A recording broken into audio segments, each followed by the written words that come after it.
Before Muhammad, Arabia was a fragmented land. Tribes ruled by kinship, not kings. There was no single religion. Polytheism dominated, and the Kaaba housed over 360 idols. Yet, the region was not untouched by the currents of global powers. The Byzantines and the Sassanids fought just north of Arabia, shaping trade and politics. But something was missing. Deep in the desert, a sense of spiritual dissatisfaction was growing among a few. One of them would change the world.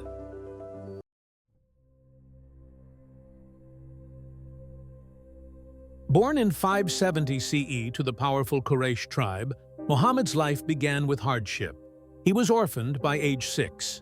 Raised by his uncle, Abu Talib, he grew up in Mecca, a city bustling with trade, but corrupted by inequality and tribal pride. Known as Al-Amin, the trustworthy, he became a respected merchant and married Khadija, a wealthy businesswoman, at age 25. Like many great reformers, his humble beginnings made him sensitive to injustice, inequality, and human suffering. These emotions laid the seeds for something greater.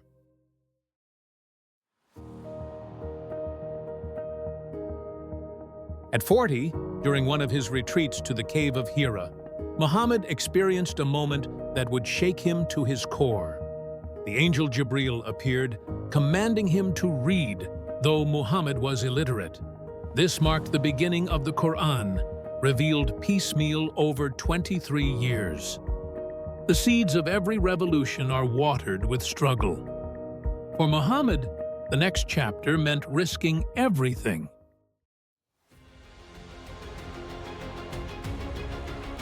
In 622, Muhammad secretly left Mecca for Yathrib, later called Medina, in an event known as the Hijra. It marks the beginning of the Islamic calendar. In Medina, he established the first Islamic state based on a constitution that granted religious freedom and justice to all, including Jews and Christians. Muhammad fought defensive battles, Badr, Uhud, and the Trench. Finally, in 630, he returned to Mecca, not with vengeance, but with forgiveness. He removed the idols from the Kaaba and declared, "There is no God but Allah." From exile to ruler, from hunted to hailed. His story mirrors that of great transformational leaders throughout history. After Muhammad's death, Abu Bakr became the first caliph. The Muslim world was fragile. Many tribes rebelled in the Ridda Wars, but unity was restored. Then came expansion. Under Umar, Islam spread rapidly. Jerusalem, Damascus, Persia, all brought into the Islamic fold. Cities like Kufa and Basra were founded. Uthman compiled the Quran into a single volume. But cracks appeared: nepotism, tribal tensions, and eventually the assassination of Uthman.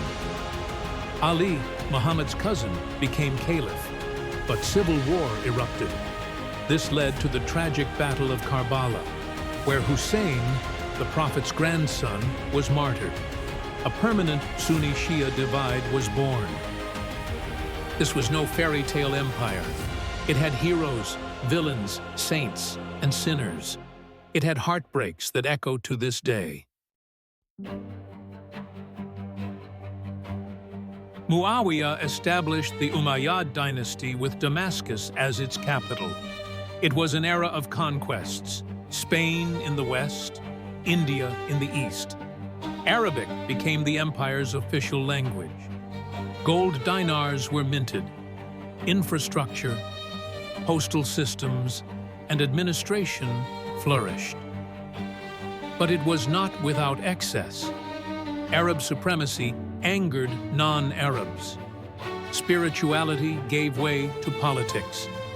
In 750, the Abbasids overthrew them in a dramatic revolution. The moment empires trade purpose for privilege, they sow their downfall. The Umayyads learned this the hard way.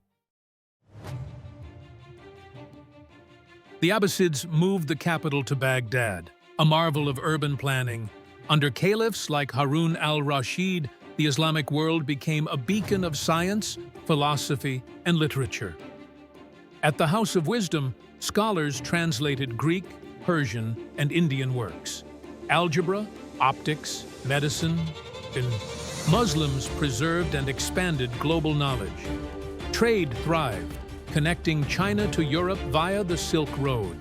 But internal corruption, the rise of rival dynasties, and external threats weakened the empire. Imagine a world where religion didn't suppress science, but fueled it. That was the Abbasid vision.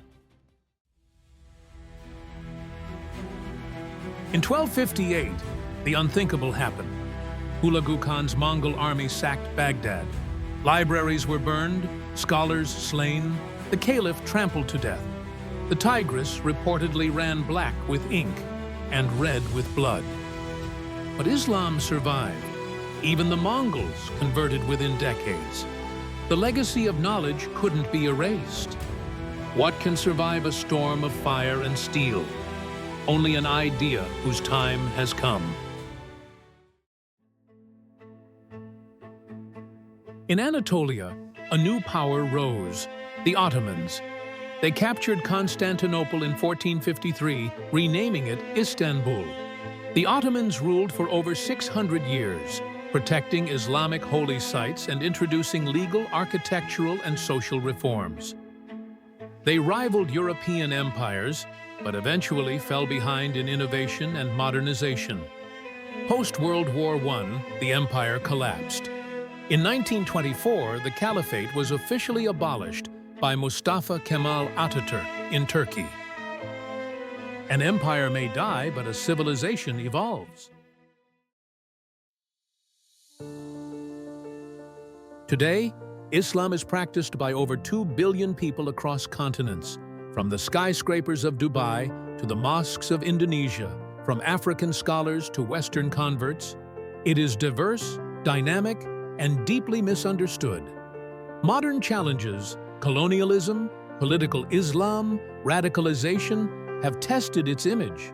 But new voices, thinkers, scientists, and artists are reviving its intellectual legacy. The future of Islam isn't about going backward. It's about remembering its roots to move forward. From a cave in Hira to the world stage, the story of Islam is not just about faith. It's about power, philosophy, war, peace, knowledge, identity. It's a story that shaped and still shapes human history.